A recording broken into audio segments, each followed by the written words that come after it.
I told my husband a couple of weeks ago that I didn't think that these troops were being sent to these places for black people. Because every place that troops were sent,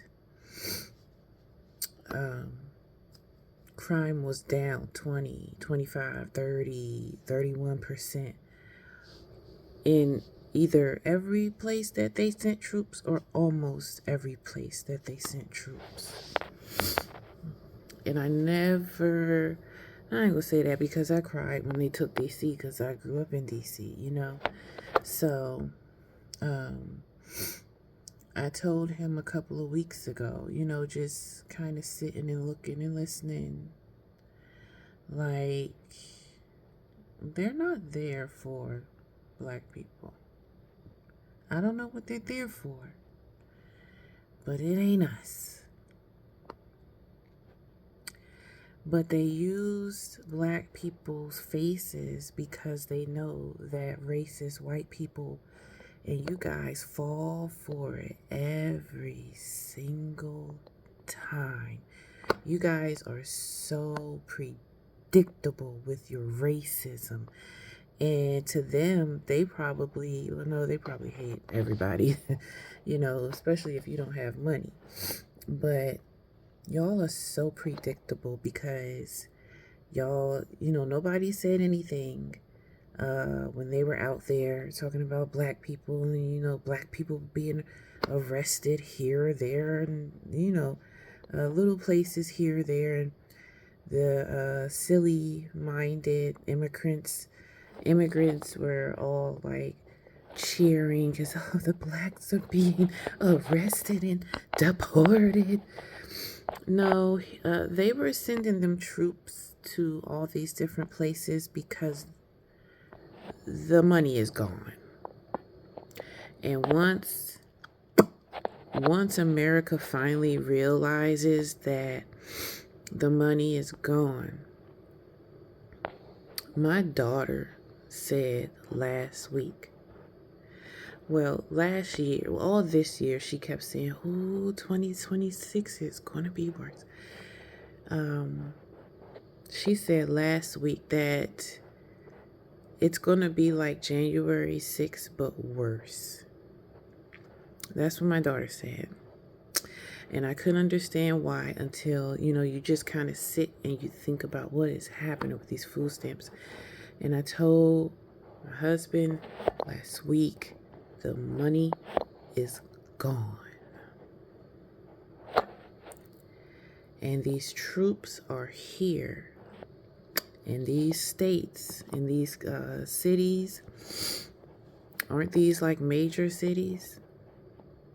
These troops are in these major cities because once people realize that money has been gone since probably the other guy, quote unquote, left the White House in a rage with the commander-in-chief. Once people realize what they did with all that money, this place is going to be a powder keg. It's going to be a powder keg. It's time to start planting seeds in your front yards so that people can fucking eat. Now is not time to get violent. Now is the time to work together so that we can all get through this together. Nobody has to be hurt or accosted if we work together. Now, trying to convince people who don't like you because of the color of your skin and they would just rather shoot you in the face and take all your stuff. It's time to start planting seeds in the front yards again. And this time, when the government The lying ass government says, "Oh, you don't need to have food in your front yards anymore. Let's make lawns. We are a wealthy country. Look at the money flowing here." We don't believe them, and we continue to grow food in our fucking front yards so that our neighbors and each other can eat. If you want, one neighbor can plant corn, one neighbor can plant kale, one neighbor can plant spinach, one neighbor can plant food. One neighbor can have the chickens. One neighbor can maybe be the runner to the beef market and bring it back to your neighborhood. But we're going to really have to start working together now.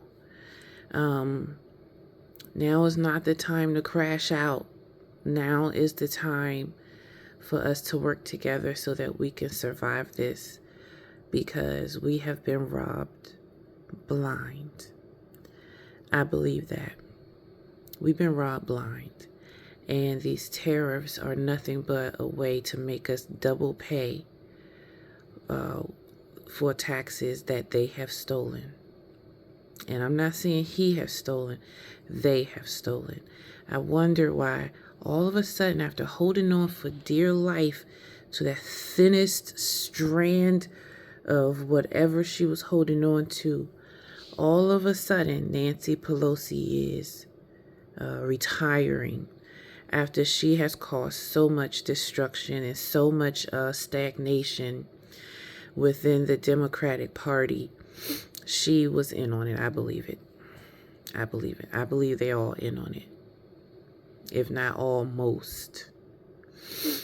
I believe most of them were in on it. But I thought it was kind of weird that she just out of the blue, just a hurried, "I'm leaving now." Okay. Yeah, she's going to move to safety, because whenever the truth comes out, the people in this country are going to be livid.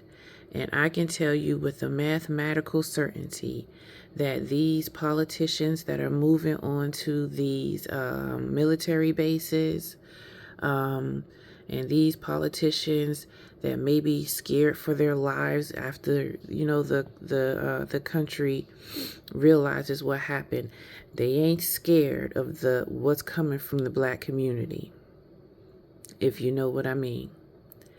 They ain't scared of no damn blacks coming to get them.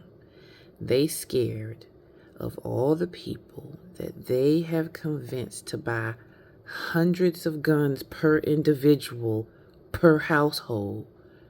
That's who they're afraid of. And that's why they're running to these military bases to live. They robbed us blind. And then they're going to all run to fucking Argentina and watch the carnage that could possibly take place on their tubes and underground. Some people probably don't even want to go to Argentina, but yeah, you wondering how they're at a race to see who can become a trillionaire first. This is the people that we're dealing with. They're sitting here betting on who can become the trillionaire first, knowing that they were going to use our tax dollars that were meant for health care and for benefits, especially for the elderly, especially for the children, especially for the disabled, especially for the veteran, especially for the working poor.